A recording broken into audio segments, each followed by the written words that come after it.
All right, so I'll have a motion on the minutes. Moved and seconded. All those in favor, post carried. If I didn't call it to order, this is a general purposes committee meeting. So we have the city events program. We've got our report in the package. Lisa, anything, or staff, anything you want to add to it? Nothing to add at this time, but happy to answer any questions that you may have. All right. So we'll go straight to a delegation. We got Linda Barnes here. Oh, Councillor McNulty, did you have a question? You're on mute. Okay.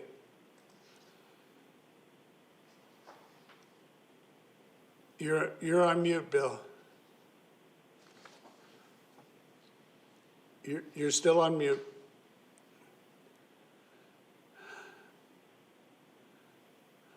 Unmute me. There we are. There you go. Yeah, thank you to staff, Your Worship. We received a correspondence on the Cherry Blossom Festival to go virtual, and I think that should be included in there. I think it's an eminent request.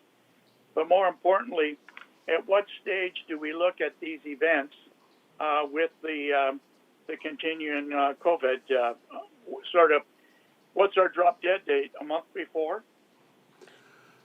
In terms of not being able to hold these publicly at all, and some of them may go virtual. Lisa or Marie? Through the chair to Councillor McNulty, I think it would depend on each event. Certainly our intent is to, should the program be approved, to plan for some sort of virtual opportunity within each event so that we would be able to pivot should any in-person opportunities as part of the events are not able to go forward based on the health regulations of the day. Okay, thank you. All right, so we've got a delegation. Linda Barnes is here to speak to the matter generally. Welcome, Linda. You know the routine. Identify yourself, 5 minutes, et cetera, et cetera. Thank you, Mr. Mayor. I'm on. I don't have to do anything. Okay. I'm Linda Barnes, 4551 Gary Street, and I am the chairperson of the Richmond Arts Coalition. And RAC supports the staff motion that you have before you. However, we do want to let council know that we would support additional festivals and opportunities to showcase Richmond's vibrant cultures and provide local artists and performers with further opportunities to connect with our residents. As you can see from the stats in the staff report, people want to participate in any way possible, whether online or in person. Opportunities for low-cost, authentic festivals and events that residents can attend within their community to connect, celebrate their own or others' culture and artists are in high demand. As the Richmond Art Strategy Guiding Principles themes state, striving for excellence, sustainability to future-proof the arts, expressing creativity, accessibility to arts experience, and advancing inclusivity to connect people through the arts, community building and honoring the spirit of reconciliation and celebration.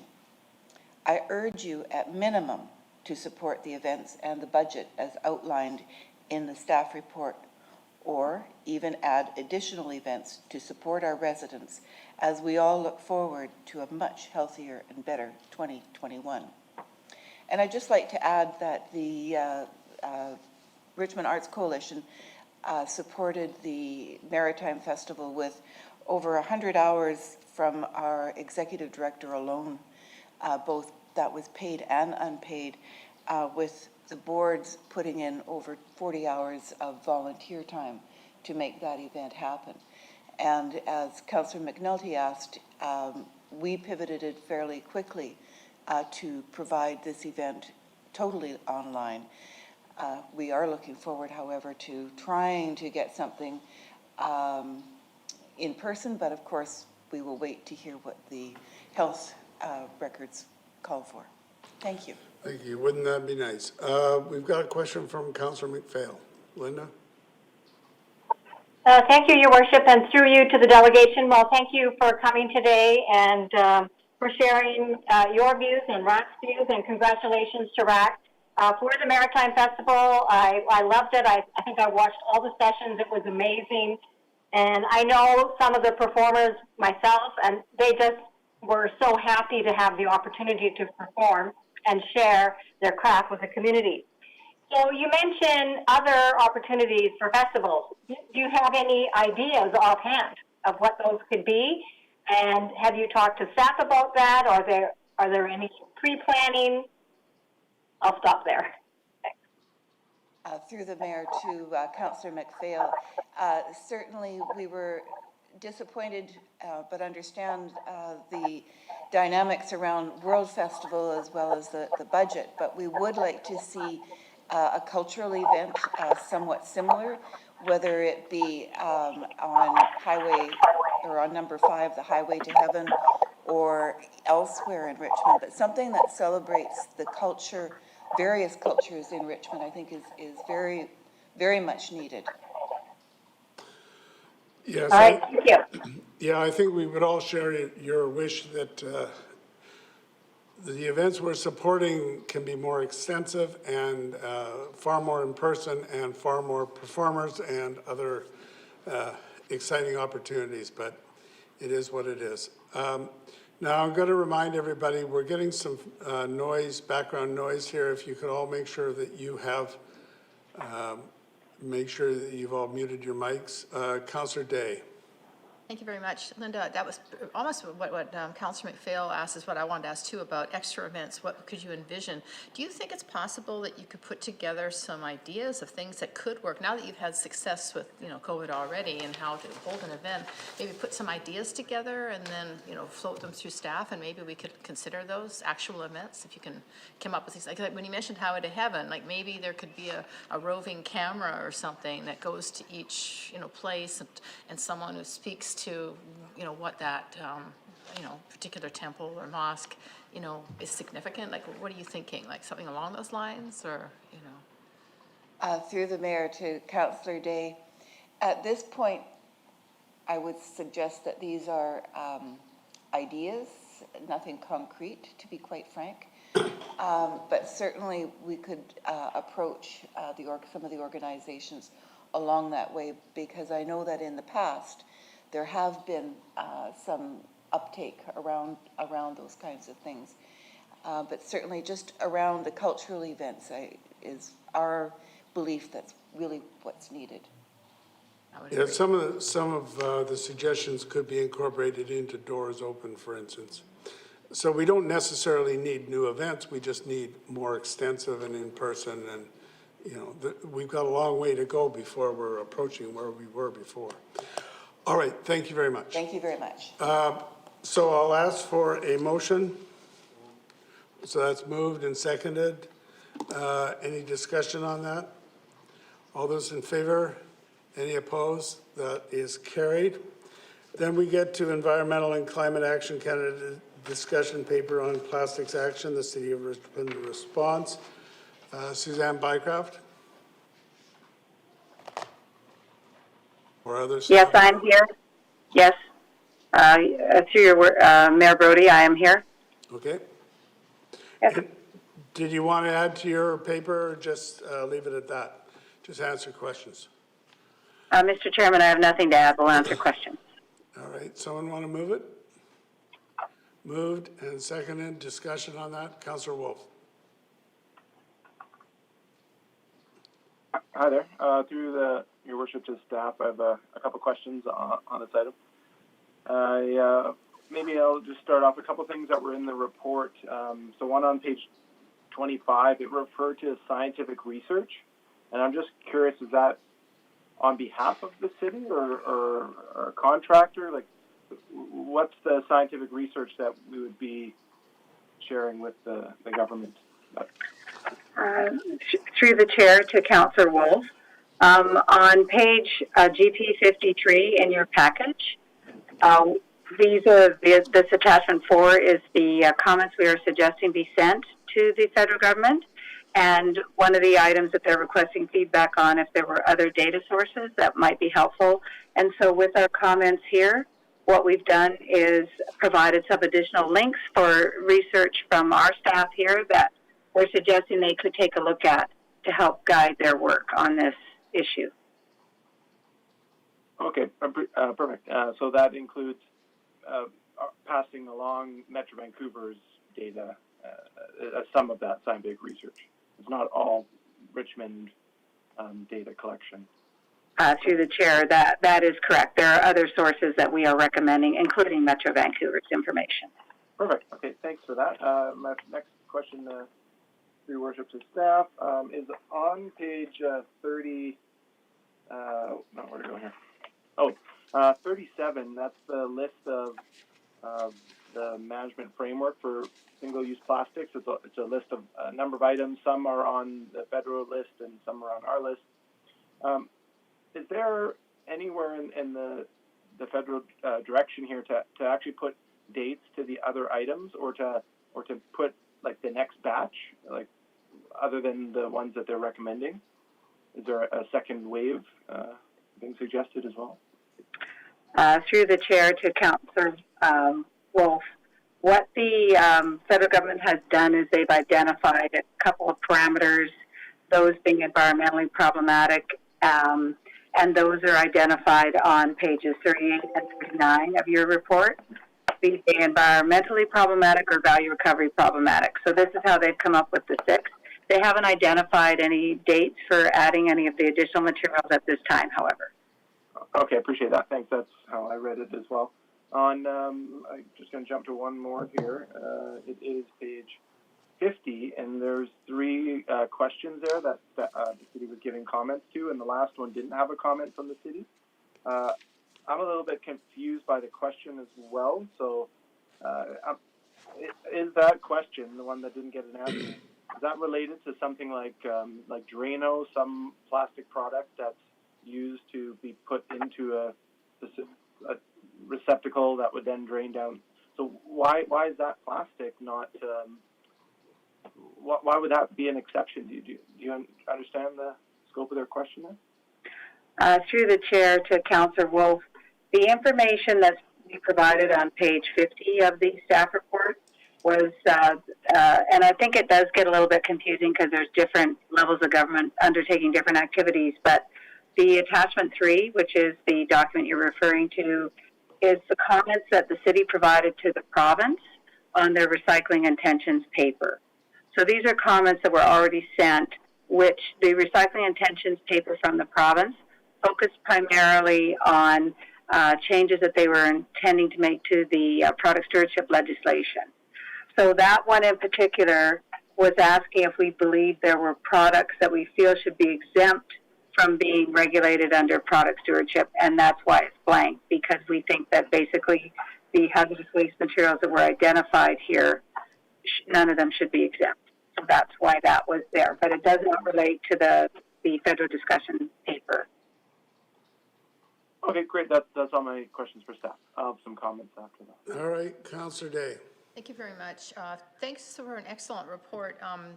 Attachment 4 is the answers to the questions, and I thought you did a brilliant job. I was really pleased in number 2 that you mentioned that there has to be government incentives, and I agree 100% with that. And in option 4, or question 4, one of the things that you bring up is that we have to make sure that there's not deceiving and misleading to the public, and how this reporting is done has to be done even keel, and I think that's a really good comment. The one I had a question about was question number 5. It says, what minimum percentage of recycled content in plastic products would you make a meaningful impact on secondary recycled markets? And so we've got the European Union and we've got California in here, but we haven't come up with a number ourselves, and I wondered why that was. Through the chair to Councillor Day, we felt that there's a lot of technical aspects to this particular question on what percent of recycled content would make a difference. And so we felt it was best that, because they are consulting with all groups, including industry, we felt this is one where industry is probably best positioned to give advice on what they could reasonably achieve. And there's a difference between mechanical recycling and chemical recycling. So we felt that they are best to advise on this particular question. We felt it was more geared to industry on this particular question. Okay, thanks for your help. All right, Councillor Howe. Yes, Worship. Thank you for the report and also the comments made to the federal government. I have two questions. On GP50, we have a list of so-called prioritized types of products, and in which there's the baby car seats. So I just want to know what is the disposal of baby cars right now? Is it being recycled or being collected or what? Because I remember that when I was still with the health department, they have concerns about reusing secondhand baby car seats for safety reasons. So how are these products being disposed right now? Through the chair to Councillor Au, I just want to point out again that on this document is the comments that were provided to the province on the recycling regulation in relation to producer responsibility program. So it's not the subject of the federal discussion paper at this time, but baby car seats are a concern from a reuse perspective. We're actually currently trying to work with some organizations. Right now, they are basically not recyclable unless they are dismantled. So we are trying to work with an organization that we could potentially use so that we can support their dismantling and recycling of the parts. So we're working on that actively now. Good. And my next question is on GP52 under the heading of marine debris in BC. Now, I'm quite surprised that we do not have any program to collect those ghost fishing gear, and especially the final point that to set up net and gear recycling collections at major fishing hubs, such as the Stevenson Harbor Authority. So, number one, we don't have a program to collect those items for now, right? Through the chair to Councillor Au, we do not. The city does not currently. Then my second question is, can we start a program like that? Do we have to wait for any provincial or federal directions or whatever? Can we, if there's a problem that we know of, can we start something here in Richmond? Because we have the harbor here. Through the chair to Councillor Au, staff's understanding is that the Stevenson Harbor Authority has already set something up as a program that they are facilitating. It isn't something that would be within our traditional mandate, but of course we could take advice from council if that's something they wanted us to pursue further.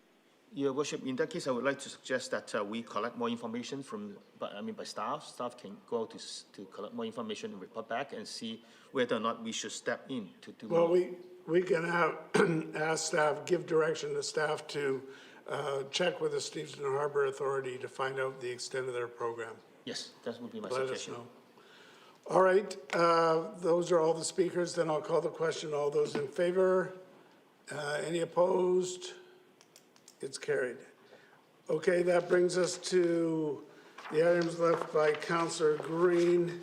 One is this inclusion of the UN Sustainable Development Goals in the City of Richmond's annual report or other annual report, et cetera. Does any staff want to speak about that?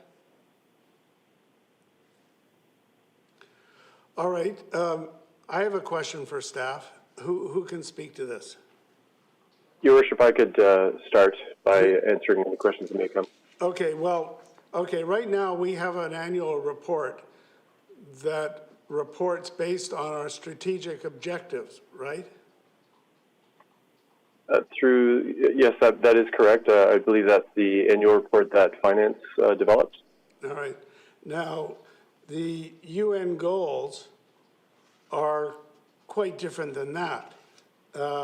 They incorporate matters that are not in the city's purview. They're not within our jurisdiction. We don't,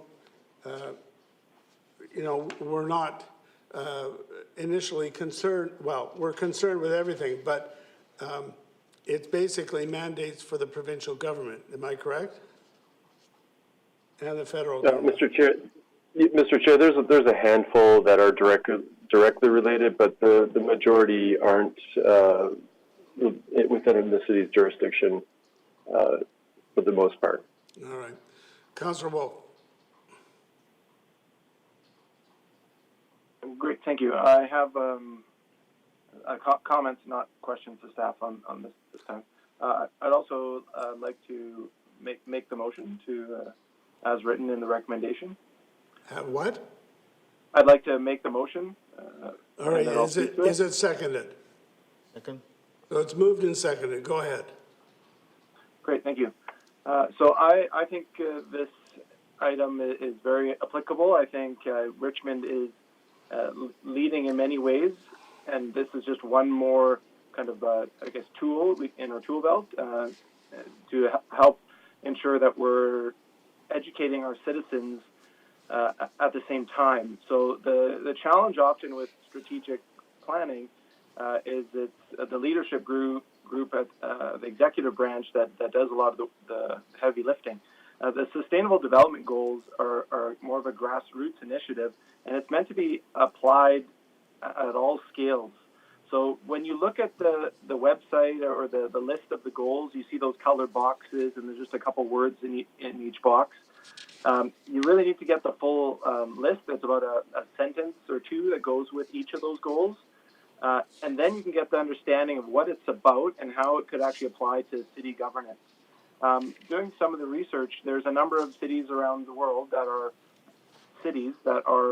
have made this part of how they operate, how they enact their own strategies going forward, or make changes to the official community plans. For example, the closest one is the city of Kelowna, and I think it was 2018. They became the kind of inaugural city in Canada to start this. And when they first had staff look at it, staff came back and said, you know what, we're already doing over half of these in some capacity. And since then, just in a few years, they've been trying to find ways that the city, because that's how these goals were designed, to be adapted. So the city's working to see how they can make adjustments. You might have heard on the news just last weekend, they're now looking into finally getting to green composting, so to waste food scraps and stuff, where right now there hasn't been the mechanism for it. But I think it's a big hunch of mine that the Sustainable Development Goals, which has wording for that to be required in cities, have helped to push their city to get even further along. So I'm very certain that we're leading in many ways, but this will help us align with the same globally recognized indicators that's translated into all the languages around the world. And we're at a good time. This is 10 years before the goals are to be met. So we couldn't ask to be informed about this at a better time. It's not going to be too late. And also, there's a number of sources we can help to direct staff and counselors to our networks to direct people to the free online courses to get people to learn about these, how they can apply to their daily life. Because that's how they're written. It might seem big overarching goals. If you look at the Sustainable Development Goal number 11, it actually has cities in the title. It says make cities inclusive, safe, resilient, and sustainable. So by us supporting this and getting staff to see how are we already aligned, and let's see where things can be tweaked going forward, that'll get us ahead of the curve and will accrue competitive edge if competition is what you're after. But for me, it's really this is what should be done. This is to make all aspects of sustainability throughout the scales. There was a really good quote I read in some of the research saying that it's not this isn't for developing countries. Every country is a developing country. With climate change and the population rise, we're going to need to develop, and this is a framework that the world is enacting in the next 10 years. This is the time to get on board. So thanks for those who are learning about this or listening about it to do the research, because I understand there's only one page in our package, but there's a wealth of sources out there. I highly recommend two more things: the SDGacademy.org and the SDG Cities Guide. So there's a 150-page document all about cities that are enacting this and all the benefits. I could go on, but I'll leave it there. Councillor McPhail. Thank you, Your Worship. I will support the recommendation on the floor. I did a lot of research over the last several days, and has been mentioned. When you look at the goals, and yes, there are 17 goals, and you know, they're great goals. But, you know, most of them, as far as I can see, are really at the national, provincial, and regional level. It was very hard to find things that were actually a target for a municipal government. You know, implement nationally appropriate social protection, create sound policy frameworks at the national, regional, international level. And I think the suggestion in this was to embed them in our annual report. And, you know, our annual report provides financial statements, operations overviews, and major achievement highlights that tie in to our council strategic plan, our term goals, our community priorities. And I think that's what the community wants to see.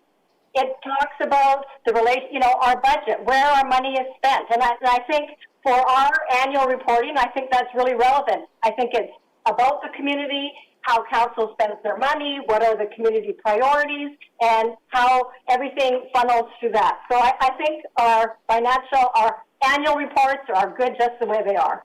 Thank you. Councillor Au? Yes, Your Worship, I support the motion because I think, yeah, although on the surface, the UN's sustainable goals doesn't seem to apply to a municipal level, but actually they do. If you look at those items, and many of them are things that we are already doing or addressing. And there's been report saying that the municipal governments are actually the leaders in Canada in fighting climate change.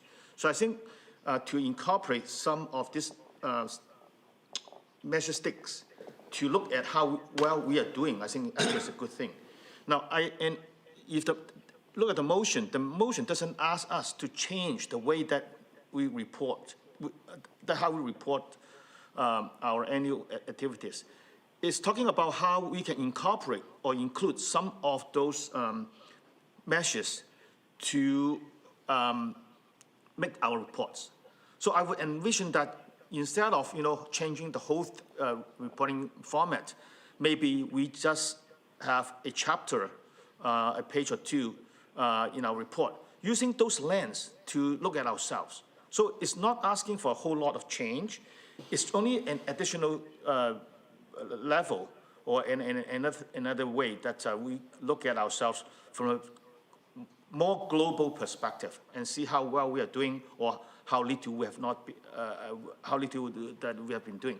So I support a motion because I think this would give staff a chance to make recommendations to us how we can incorporate some of those very important goals for ourselves. Councillor Liu.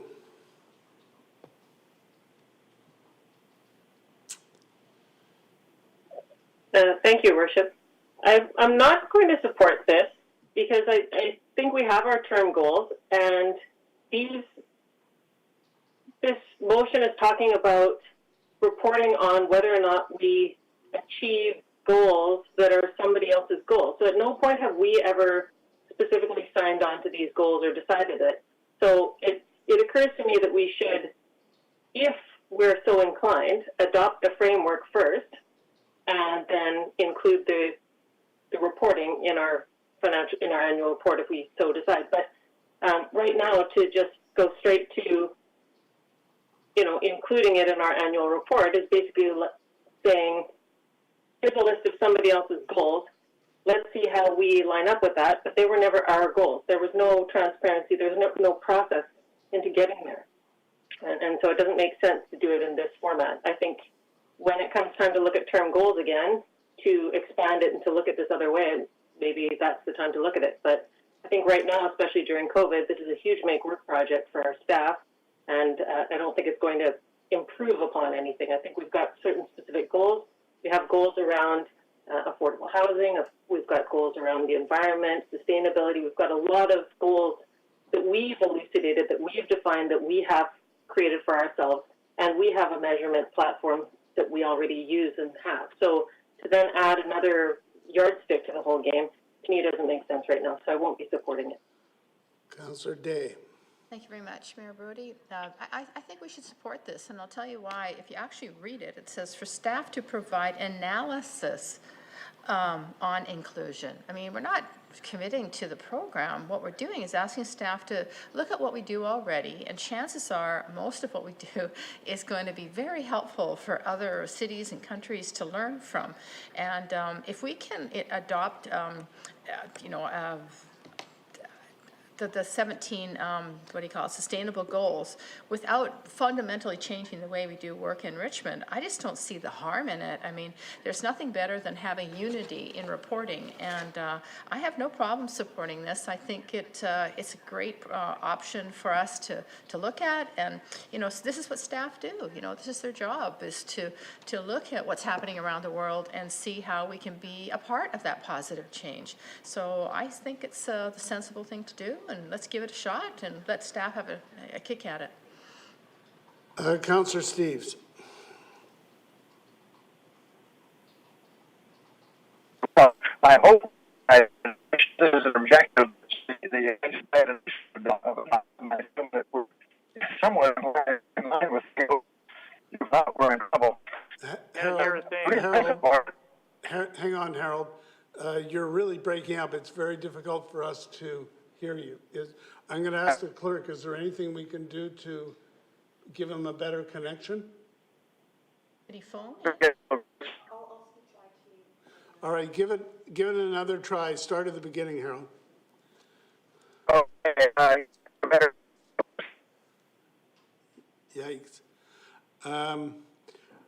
Harold, we're going to have to ask you to come in by telephone, I think. Or maybe Councillor Steves can turn off his video. All right, well, his video is off. Give it one more try, Harold.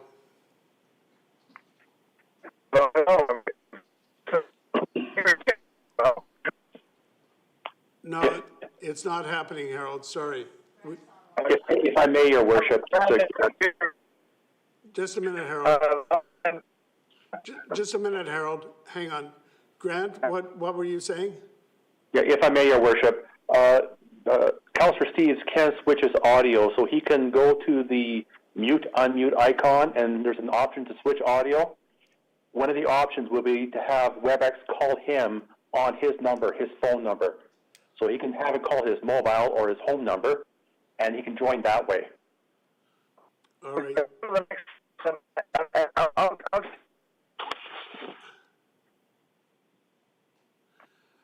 Okay, we've lost. Sorry? And I'm trying to dial in on the cell phone. So you were going to just email Councillor Steves the actual number he can dial in himself. Okay, Harold, they're going to email to you right now the phone number that you can phone in and get in on the session. So let's just give that a minute. Is somebody doing that? Yes.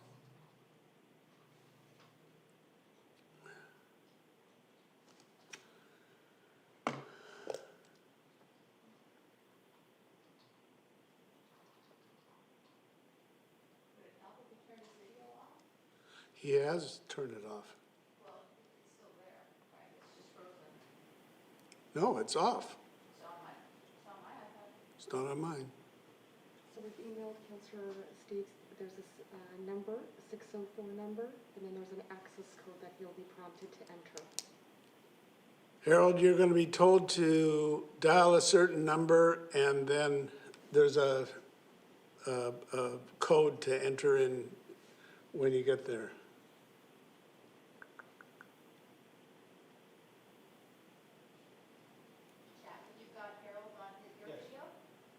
Yeah, just forget it. Listening isn't working either.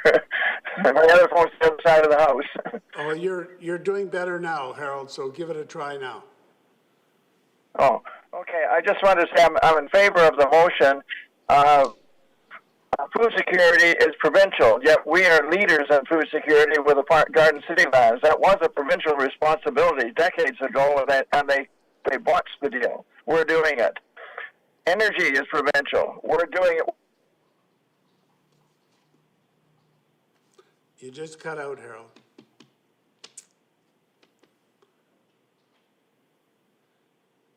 Yep, you've just cut out.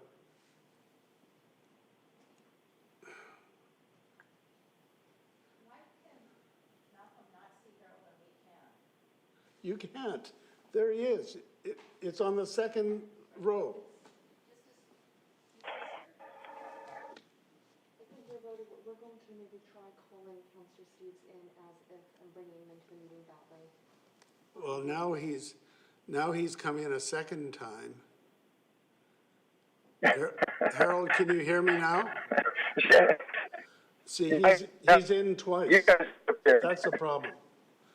Okay, Harold, you got cut off when you were talking about the various jurisdictions and what they're doing.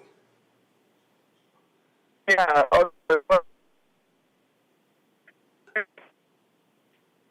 We're way ahead of them with regard to statements from our school. That really is a provincial responsibility.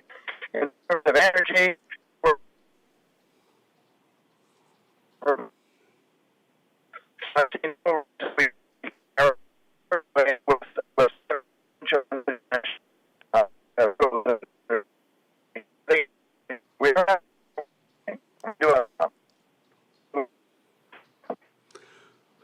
Harold, I'm going to have to ask you to phone in, but I'll take it that your vote is supportive of this. Sorry that we just, it's coming and going. Councillor McNulty. Yeah, thank you, Worship.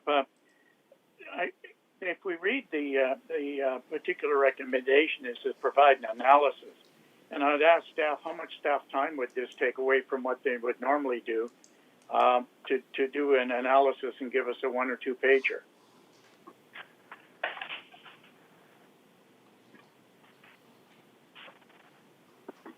Your Worship, many of these goals are, as said, aligned with the current city goals. It would not be difficult to undertake an analysis on this. I guess what I would see as has been brought out, there's 2 sides on this, but that are not ours. But I'm concerned which ones are related to us, and how do we measure up against them? As Harold was saying, we're leader in some, and then what is our achievement? And it doesn't necessarily have to go in the annual report. I think that should be struck, Your Worship, because we don't know what we're going to get back. We may want to put out a volume ourselves on how we align. We may want to do a number of things. So to say it has to go in a certain direction, I think if staff have said it wouldn't take too much, then I think it's worthwhile finding which ones are applicable and what is our status at it. Because usually when we measure things, we measure our status against our own goals. And if they've adopted one of our goals or vice versa, then we can look at that status on it. But it shouldn't take too much time. So I think from that point of view, it's just more information for us to have along the way. But I would not necessarily want to put it in the report until I see what's going on. And by passing this motion, you got to put it in the report because that's what you directed. So I would like to see it stop. The staff provide an analysis on the UN Sustainable Development Goals and how they relate to Richmond and our achievement in the various categories. And I'd stop there. It's an interesting point Councillor McNulty just raised about where this is going, because the way it reads is to provide the analysis on the inclusion of this into our annual report or other annual reports. From my point of view, I don't know that this is going to get us any further ahead than we are. Various people have made reference to the fact that, you know, we've never let jurisdictions slow us down. We've always taken we declared a climate emergency.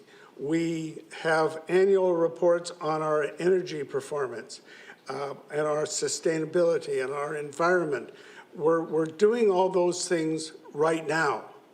And I am unconvinced that by having staff go through this laborious process of analyzing all these, that we're going to end up any farther ahead than we are now. We've had awards on our annual reports for, I think it's over 15 straight years now. And I agree with the comment that's being made that we are reporting on our strategic goals and in such a way that it's meaningful to the citizens of Richmond. I'm not saying you cannot improve. Of course you can improve on everything, but I'm not sure that by looking at the UN goals is going to get us any further ahead towards our goal of being a sustainability and an environmental leader and all the rest of our own goals. So I'm not going to support this. I think that it just will not get us anything further towards our goals. So I'm going to call the question. All those in favor? Let's see, I see Councillor Day, Wolf, Au. Those opposed? Lou, McNulty, McPhail, and the mayor opposed. So I think that's a 4-4 vote, so it fails on a tied vote. That brings us to the next one, the sidewalk width standards. I've got a question to start off with staff. What is the problem that we're identifying here? Can staff summarize this for me? Your Worship, absolutely. I think at the end of the day, sidewalks can always be wider, and we've chosen a width that has worked for us in the past. And but there is some utility to making them wider, and there's some trade-offs we have to make given that we don't have unlimited space. So if council would like us to, we can certainly have a look at sidewalk widths and show you what those trade-offs are. All right, Councillor McNulty. Thank you, Your Worship. I think it's important that we do that. For example, on Cook Road by the schools there, etc., they're very narrow, and in some cases there isn't even a sidewalk. And I think when you're having children and what have you, a 4-foot sidewalk really isn't going to do it in that area. And I know we've had development, and I think for children and wheelchairs and what have you, and strollers and parents coming in, we need to do it. Yet on the other hand, in Stevenson, we've got a 14-foot sidewalk. So I think we need to find out where we're going and look. The bottom line is safety and the area and the traffic. For example, right now on number 3 road as well, if you wish, where the development is and the new bus stop is, you should try walking down there when the train comes in and the bus comes in, and you want to walk down there. There's no room on the sidewalk. Too many people. So I think, Your Worship, this is worthwhile looking at it in various parts and maybe have some goals of what we're going to do in high traffic areas versus possibly lower traffic areas, but also the type of mobility that we're going to use. In the downtown core, you're talking walkers, you're talking wheelchairs, you may be talking bicycles. That takes a heck of a lot different than just walking. So I think that that's the kind of thing. I think this is worthwhile looking at in various areas of the community. Well, looking at that, hearing that comment, the recommendation from previous Councillor Green is to evaluate sidewalk width standards for arterial and minor arterial roads. I think we should, if we want to do this, take out for arterial and minor arterial roads. So it would just say, staff to evaluate sidewalk width standards and report back with recommendations. I would so move the amendment. So is that moved and it's seconded? All right, Councillor McPhail. Thank you, Your Worship, and through you to staff. So we do have city specifications and standards right now. And so when were they last reviewed and updated? Through Your Worship to Councillor McPhail, I'm not exactly positive, but I believe it was around about 2008 is the last time the sidewalk widths were made wider through the standard. And are there differences then for arterial and non-arterial roads and in subdivisions or whatever? Through your worship to Councillor McPhail, there's not really a difference between arterial roads and residential roads, but there is a difference between city center and the rest of the city. City center has a wider sidewalk standard. All right, thank you. Okay, let's see, Councillor Day. Thank you very much. So I do have a question. When I look at the pictures and then I drove around, it does appear that in some areas sidewalks can go from 93 inches down to 59 inches, and in some of them 47 to 59 inches. And I'm just wondering, I was hoping that we would get a report from staff on what the standard is, so that we would know what we're talking about. Would it be a terribly big job for staff to come up with some kind of analysis of why are the sidewalks so narrow and, as Councillor McNulty pointed out, in front of Cook School, and yet they're extra wide in city center in some areas only?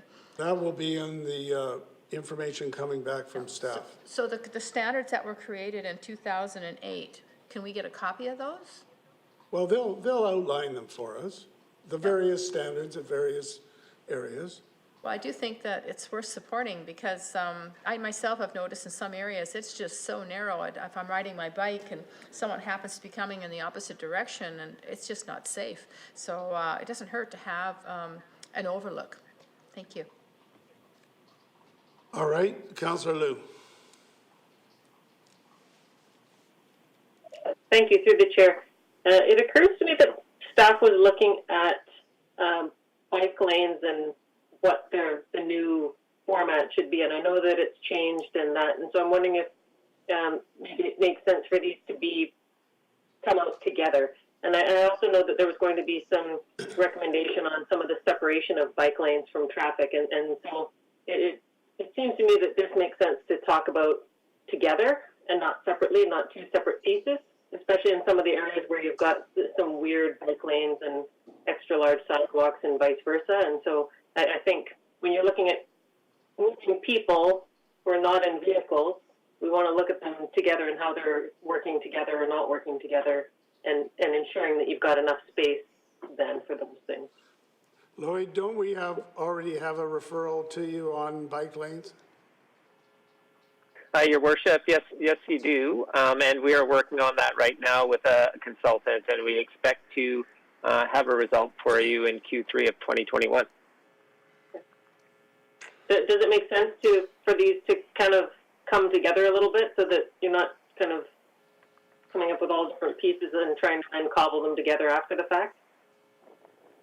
To your worship, to Councillor Liu, they definitely are related, and it does make sense to do a holistic look at the whole piece, and especially in places where we have multi-use pathways. It might not make sense to have a sidewalk right beside it, and we can certainly include all of that information together.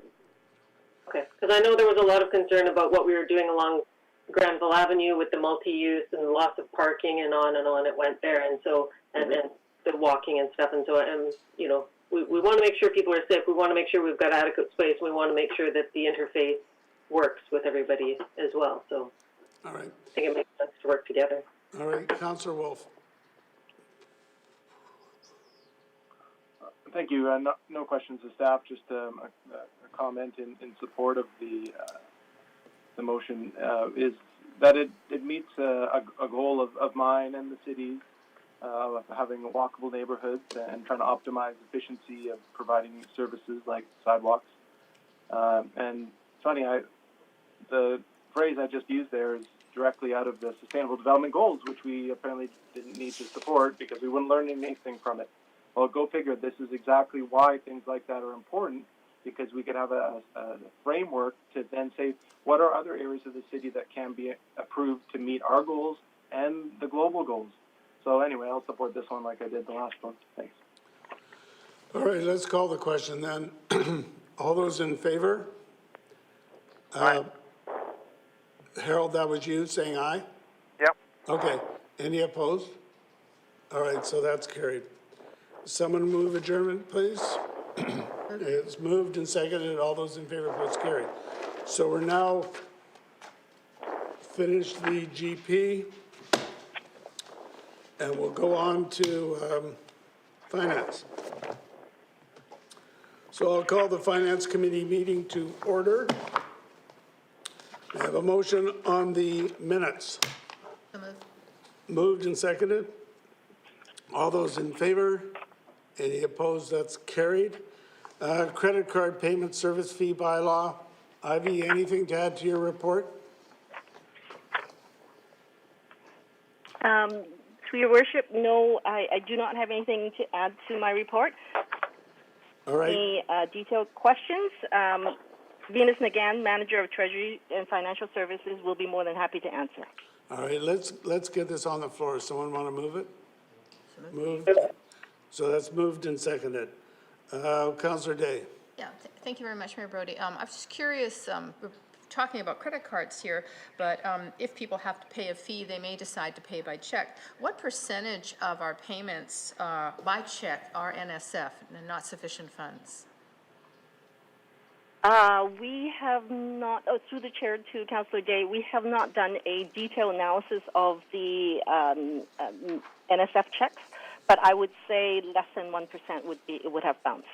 Okay. Well, I think that it's a privilege for people to be able to use a credit card in the city, and it's only common sense that if someone chooses to use a credit card, then the rest of us don't have to pay the covering charges. So covering the expenses of staff and whatever the charge card companies are charging makes common sense. If I choose to use a charge card, it should be on my shoulders and not the taxpayers, so I'll be supporting this. All right, let's call the question then. All those in favor? Aye. Any opposed?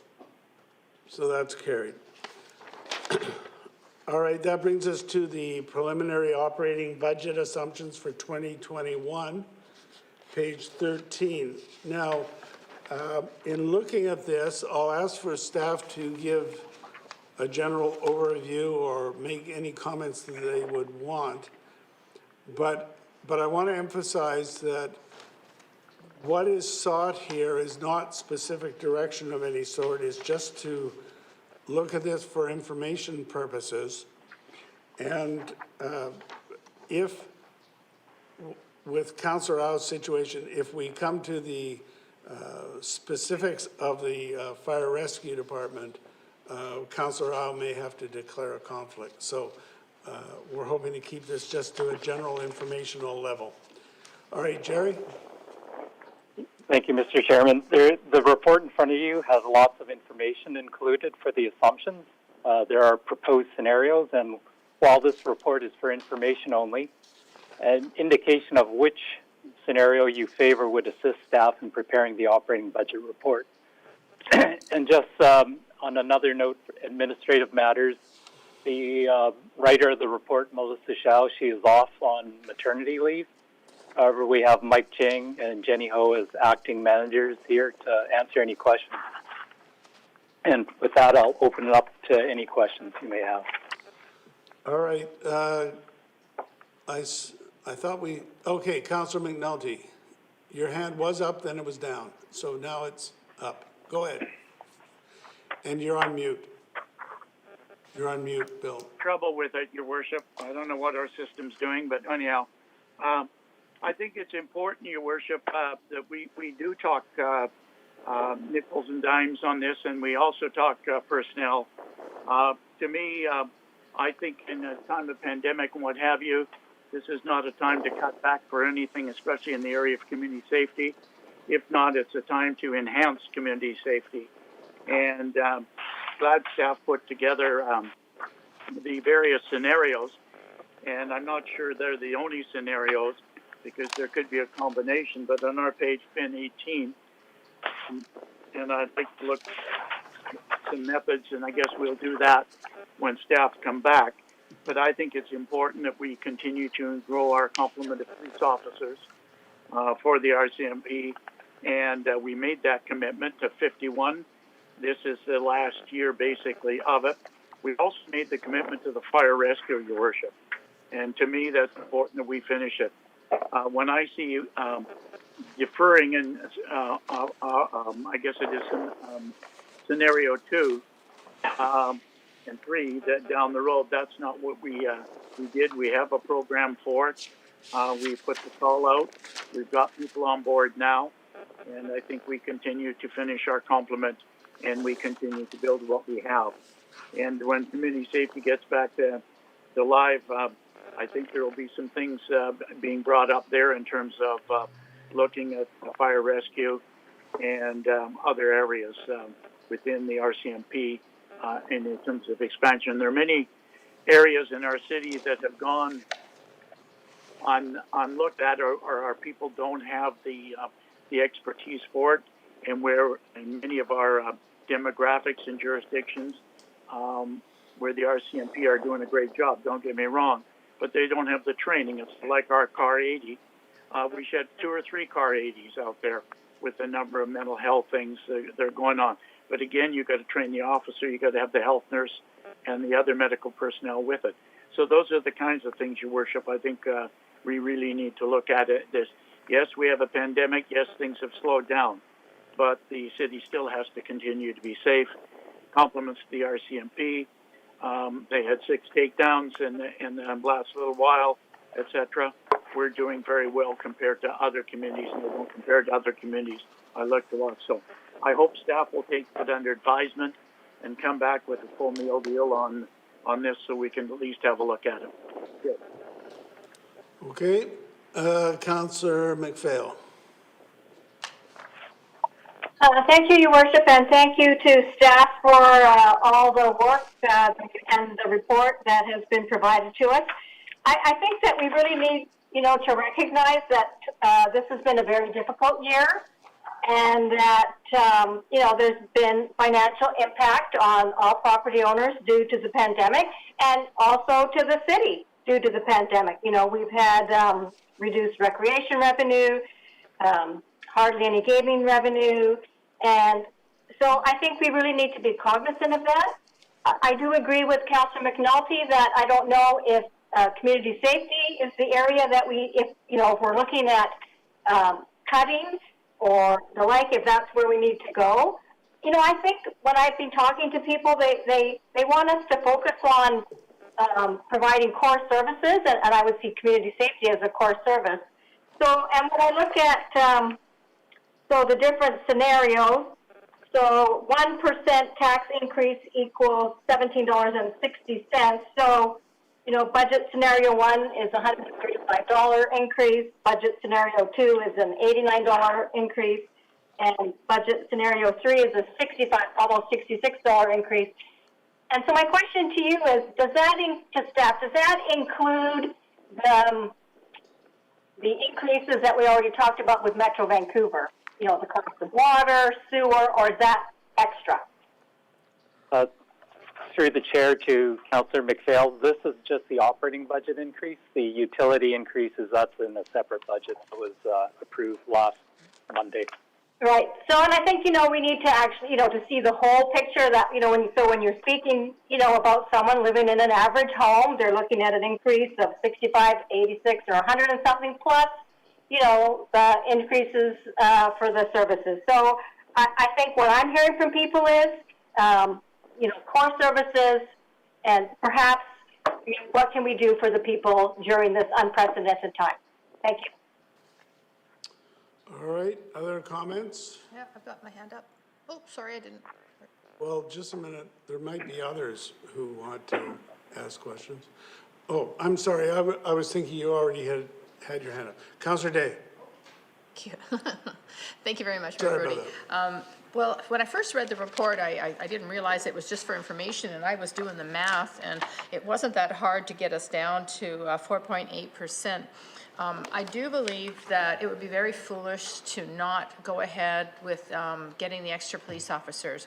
We have a golden opportunity, given what's happening in Surrey, and we'll have pick of the cream of the crop if we hire now. So I don't think delaying hiring of police officers is wise at all, and I think there's enough ways that we can cut the budget to keep the tax increase at a really reasonable rate.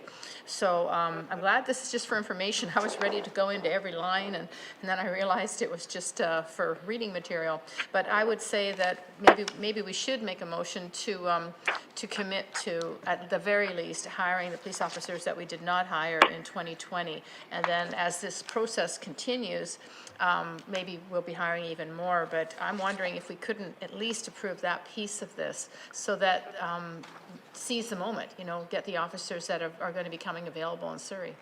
May I suggest we have time in that regard, and while it's appropriate to address that specific item, my suggestion is we should pass an overall budget and get closer to it. So my suggestion is you hold off on that one, but staff has heard your sentiment on the thing. Could I just then ask that we communicate with the RCMP and ask them where they are in their timelines? I think that information would be valuable. If they're at a real, you know, like maybe it is no rush, maybe it is, you know, let's find out. Just ask staff. And I think that's a good direction to give to staff. Cecilia or others, if you could take that under advisement. My question is about, it's been raised about the mental health car. Who pays for the mental health car? Is it Car 80 or Fox something or other? 80. Cecilia?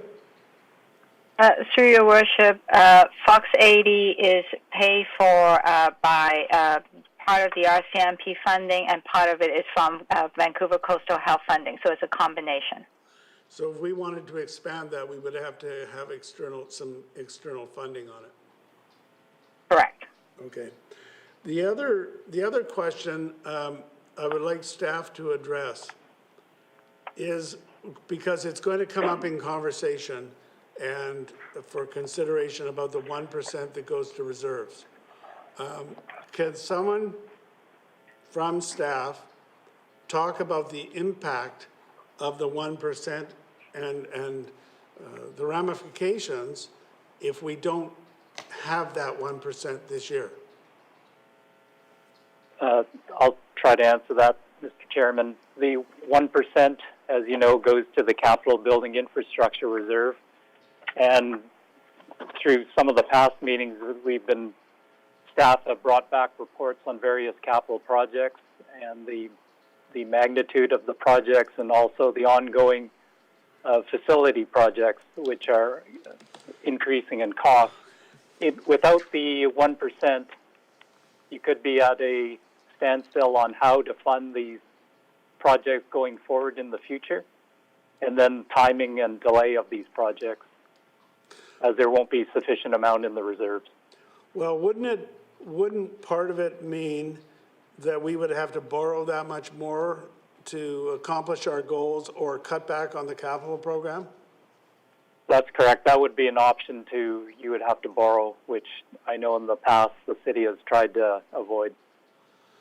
All right. Other comments or questions or concerns about this? Okay, the recommendation is to receive it for information. May I have a motion? Moved and seconded. Further discussion?